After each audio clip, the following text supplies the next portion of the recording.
Hey everyone, welcome back. Today we're doing something a little different, a deep dive into the work of Shri Suresh Kumar Makam. Okay. He's a disciple of Shri Raghavendra Rao Sahib, pretty revered figure, so we should address him as Shri Suresh, shows respect, you know? Right. Makes sense. And right off the bat, there's this disclaimer in his book, kind of sets the tone. It says, cleanse your manas, that's mind, with practice of sadhana. Sahana. Yeah, it's like spiritual practice, and then go through the literature, otherwise reality will be lost upon you. Whoa, that's intense. Right. It's like you got to be ready for this stuff, not just casual reading. Definitely sets a high bar. So what we're diving into is what Shri Suresh calls the Method of Ram Chandra. Okay. It's all about being one with the ultimate, achieving layavasta in Brahman. I've heard that term before, Brahman, but honestly need a refresher. Yeah, it's a big concept. We'll get into it. Looking forward to that. But what's cool is Shri Suresh lists like 6 specific benefits of this method. Benefits, like tangible things. Yeah. So it's not just this vague, like, spiritual enlightenment thing. That's interesting. So it's bridging the gap between, like, the mystical and the practical? Totally. All right. So benefit number 1. Hit me. Straight from the source. It removes you from the oppression. Oppression. Now, that's a loaded word. Right. So what kind of oppression are we even talking about here? That's a good question. And without Shri Suresh here to ask directly, we got to kind of read between the lines, you know? Yeah, do some detective work. Exactly. So based on the text, it seems like oppression could be any kind of suffering, really. Right. Any limitation, anything holding you back. Oh, I see. So it could be like mental blocks, emotional baggage, that kind of stuff. Absolutely. Or even like spiritual obstacles. That's a broad definition. It is. And what's interesting is this theme of freedom, of liberation. Yeah. It pops up again and again in the other benefits Shri Suresh describes. So it's like a foundation. You got to get rid of that oppression first. Exactly. Clear the path. Okay, ready for benefit number 2? Lay it on it. All right, here it is. It teaches you Brahma Vidya. Ooh, that sounds complicated. It's a mouthful, right? Break it down for us. What is Brahma Vidya? So Brahma Vidya essentially means like the knowledge of Brahman. Okay. Now, Brahman, in a lot of Indian philosophy, that's the ultimate reality. Like the source of everything. Exactly. The absolute, the ground of being, all that jazz. Wow. So we're not talking about learning like a skill or something. This is deep stuff. Right. It's about understanding the very nature of reality. Pretty profound. Totally. And this benefit, it kind of flows naturally from the first one, you know? How so? Well, once you've removed that oppression, whatever it is for you, Yeah. you create this space, this openness to actually grasp this deeper knowledge. Makes sense. You got to clear the clutter to see clearly. Exactly. Okay. Benefit number 3. This one's a doozy. Oh, yeah. It says it helps you to achieve self-realization or God realization within the short span of time of within this very life, if you are an honest and sincere seeker for it. Whoa, hold on. That's a pretty big claim right there. Right, like self-realization, God realization in this lifetime. That's like the goal of like lifetimes of spiritual practice for many. It is, but he's saying this method, it can fast-track you, basically. And there's a catch, right? Yeah, you got to be an honest and sincere seeker. So it's not just like magically granted, you got to put in the work. Exactly. It emphasizes our own role, our effort in this transformation. That makes more sense. You're not just passively waiting for enlightenment to strike. Nope, you're actively pursuing it. Awesome. All right, let's move on to number 4. Okay, this one's a mouthful, so buckle up. All right, I'm ready. In form worship of the ultimate is revealed and perfected with the only view to achieve the above-mentioned goal. Okay, got to unpack this. In form worship. What's that all about? So this is where Shri Suresh gets into some specifics about his approach. Okay. A lot of spiritual traditions, they talk about like formless and form-based practices, right? I've heard of that, yeah. So formless is like meditating on abstract concepts. Okay. But form-based, that's where you focus on a specific deity, an image, as a representation of the divine. I see. So it's like having something concrete to focus on. Right. And Shri Suresh is saying in this method that in form worship, it's a tool, a technique to help you reach those higher states of realization. So it's not just about the worship itself, it's about what it leads to. Exactly. It's a means to an end. That makes sense. And how does this like fit in with the other benefits we talked about? Well, think of it as a progression. Okay. First, you remove that oppression, get rid of the blockages. Right. Then Brahma Vidya, that gives you the knowledge, the understanding, and form worship that gives you a concrete practice, a way to focus your mind towards that ultimate realization. Okay, I'm starting to see how it all connects. It's like a step-by-step process. Got it. All right, benefit number 5. Hit me. Balancing the mind by the process of calming the mind. Sounds pretty straightforward, but I'm guessing there's more to it. Oh, there always is, right? Right. So calming the mind, this is huge EE in pretty much every spiritual tradition. Yeah, I can see why. The idea is a mind that's constantly like bombarded with thoughts, desires, emotions. Yeah, the monkey mind, right. Exactly. It can't perceive reality clearly. So you need that stillness to see clearly. Precisely. And this benefit, it's about creating that inner stillness. As a foundation. Yeah, like you need to prepare the soil before planting a seed, right? Oh, that's a good analogy. A calm, balanced mind, that's the fertile ground for spiritual growth. That's where everything can flourish. Okay, that makes a lot of sense. Cool. All right, last but not least, benefit number 6. Bring it on. It's a long one, so here we go. Removing the oppression by infusing the spirit, by marking the goal and purpose of human life. Lifting and elevating the human birth and human life to the highest goal of realization of self or God within the short span of time or within this very life.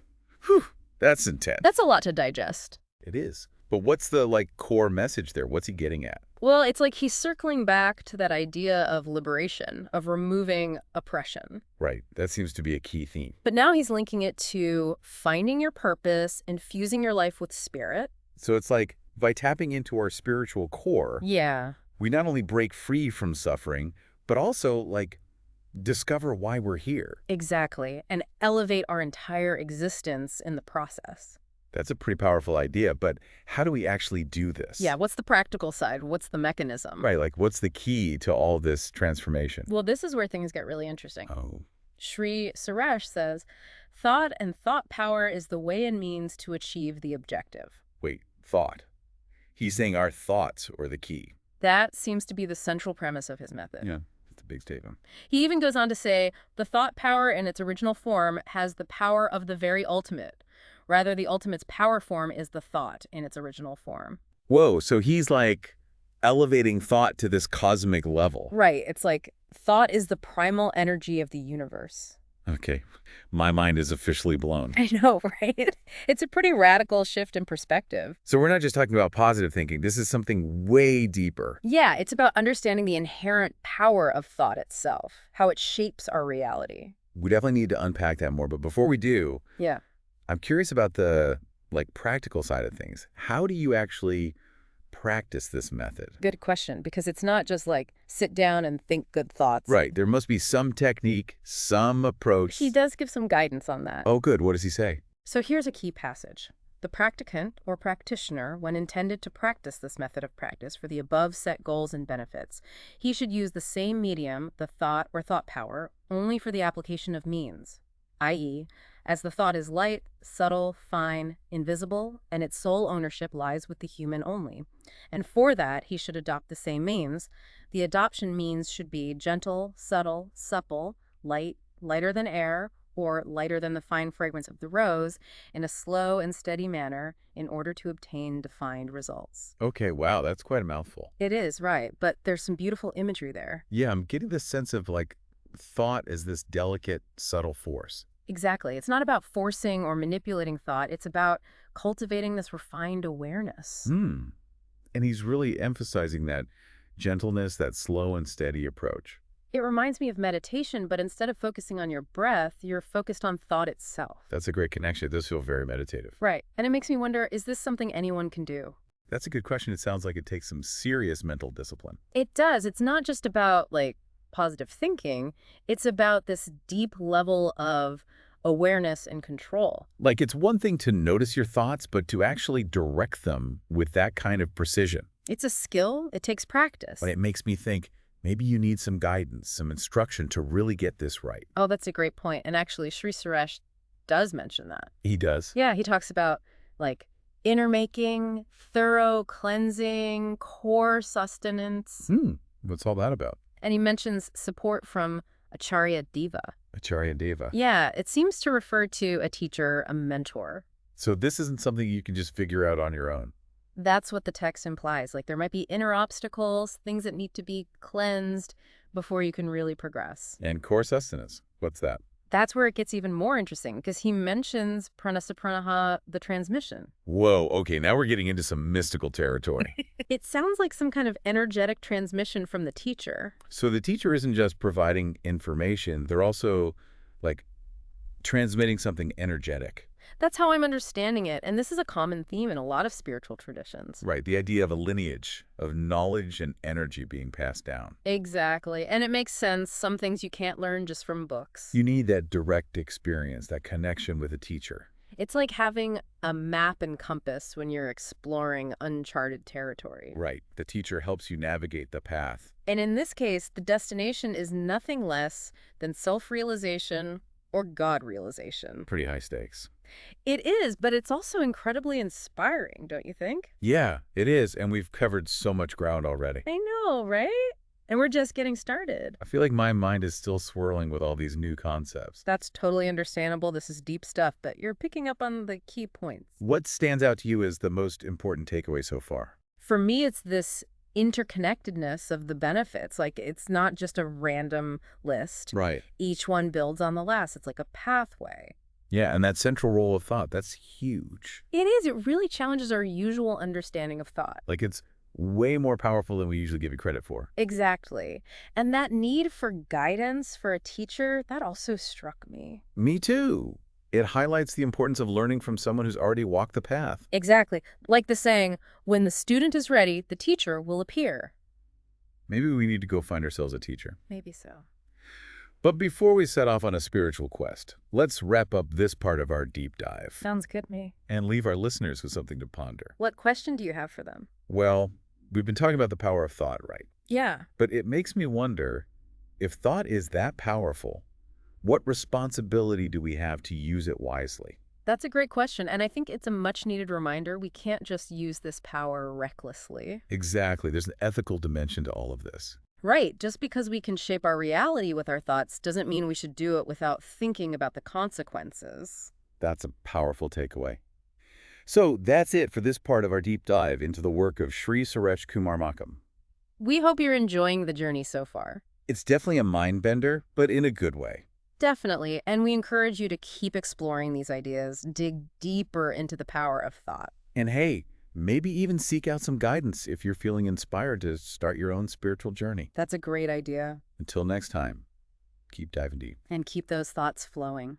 Okay, so we're picking up where we left off with Shri Suresh's method, and we were talking about this idea of guidance. Right, the Charya Deva, the teacher, the mentor. Yeah, so how crucial is having a teacher in this system? Yeah. Like, can you do this on your own, or is it essential to have someone guiding you? It's tough to say for sure based on just what we've read, but he definitely emphasizes it, doesn't he? He does. It's not just a passing mention. There's a whole section on it. Right, and the way he describes it, it's not just about learning information. It's deeper than that. It's like there's this energetic component, this transmission he talks about. Yeah, pranaha, the transmission, that whole thing. Exactly. It's almost like the teacher is like passing on a spark, you know? I'm getting that sense, too, like it's not just intellectual knowledge.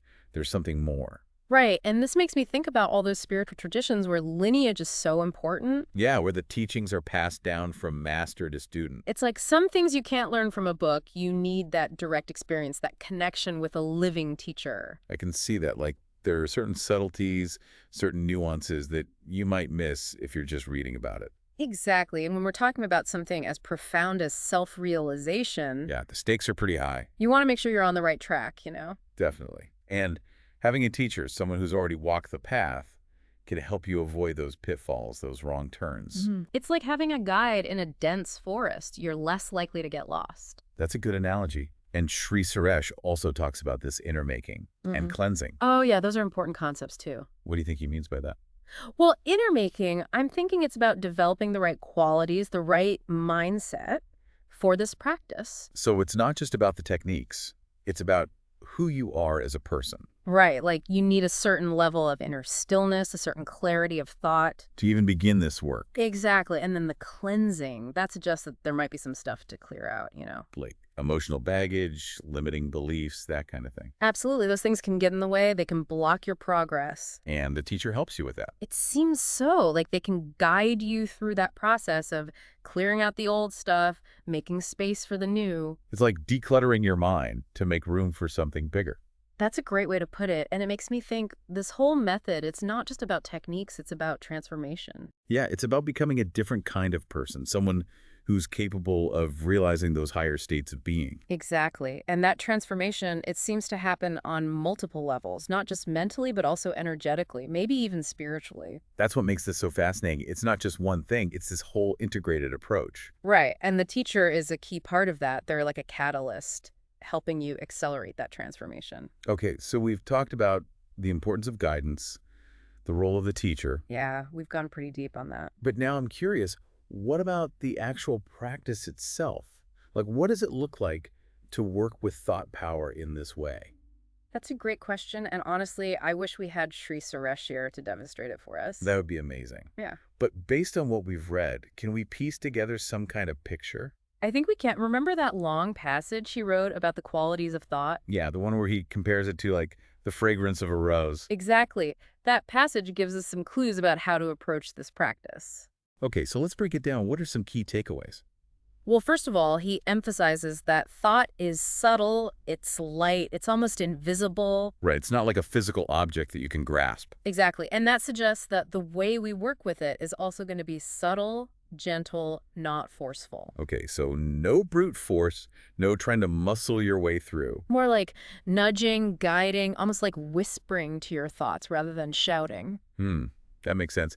And he also talks about slow and steady progress. Right. It's not a quick fix. It's a gradual unfolding. So patience is key. Absolutely. And then there's this idea that thought is uniquely human.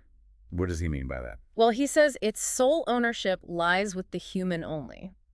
So he's suggesting that this ability to consciously work with thought, it's what sets us apart. It's like our superpower. Okay, I like that. So we have this incredible tool, this thought power, but we have to learn to use it wisely, skillfully. It's like learning to play a musical instrument. You need practice, you need guidance. And you need to develop a certain sensitivity, a certain touch. Exactly. And that's where all those qualities he mentions come in, that gentleness, that subtlety, that slow and steady approach. It's like you're not forcing the music, you're letting it flow through you. That's a beautiful way to put it, and I think that's the essence of what Shri Suresh is trying to convey.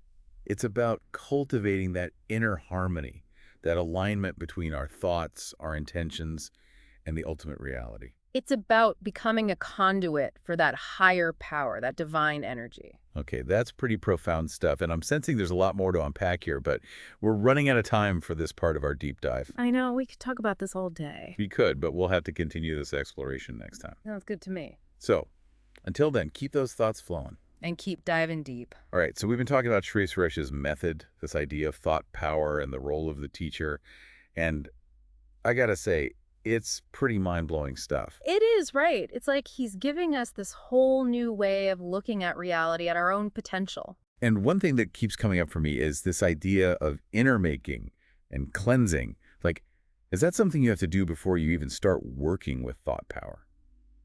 That's a great question. And honestly, I wish we could ask Shri Suresh directly, but based on the text, it seems like, yeah, there's some prep work involved. Like, what kind of prep work are we talking about? Well, he talks about thorough cleansing, which suggests there might be some stuff we need to clear out.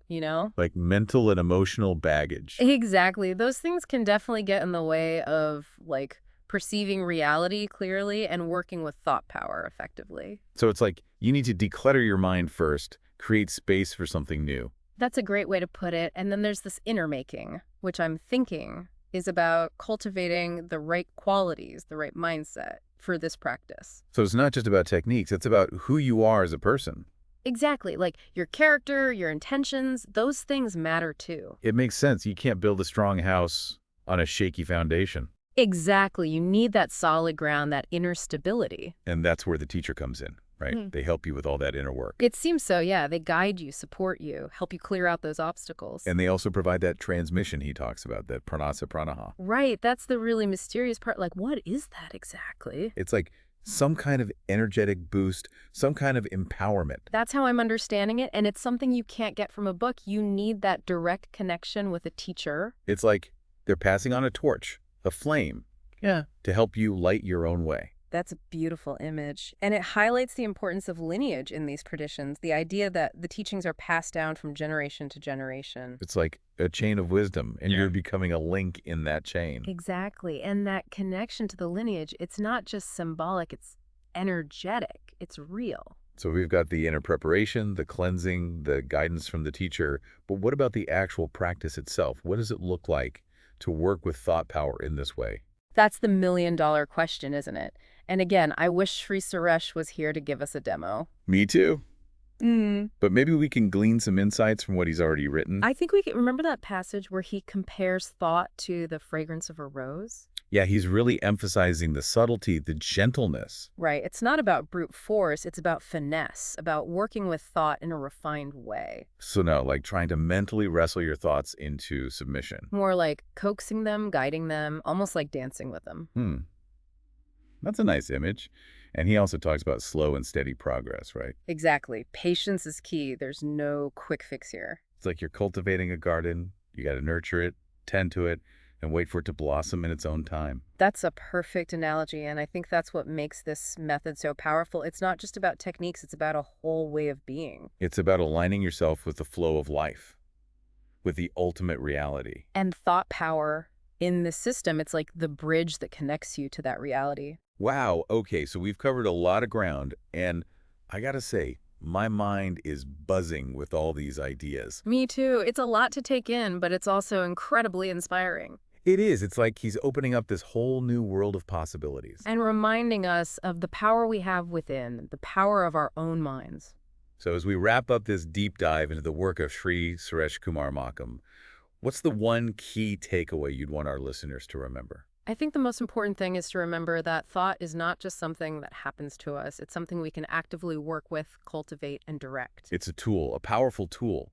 But like any tool, it needs to be used skillfully, ethically, and with awareness. Exactly. And if we can learn to harness that power, we can unlock incredible potential within ourselves and in the world around us. That's a powerful message, and one that I think we all need to hear. I agree, and it's something worth reflecting on, exploring, and maybe even seeking guidance on if you're feeling called to dive deeper. Absolutely, and on that note, we've reached the end of our deep dive into the work of Shri Suresh Kumar Makam. We hope you've enjoyed the journey as much as we have. It's been a mind-bending, thought-provoking exploration, and we encourage you to keep those minds curious and those hearts open. Until next time, keep diving deep and keep exploring those inner worlds. Thanks for joining us.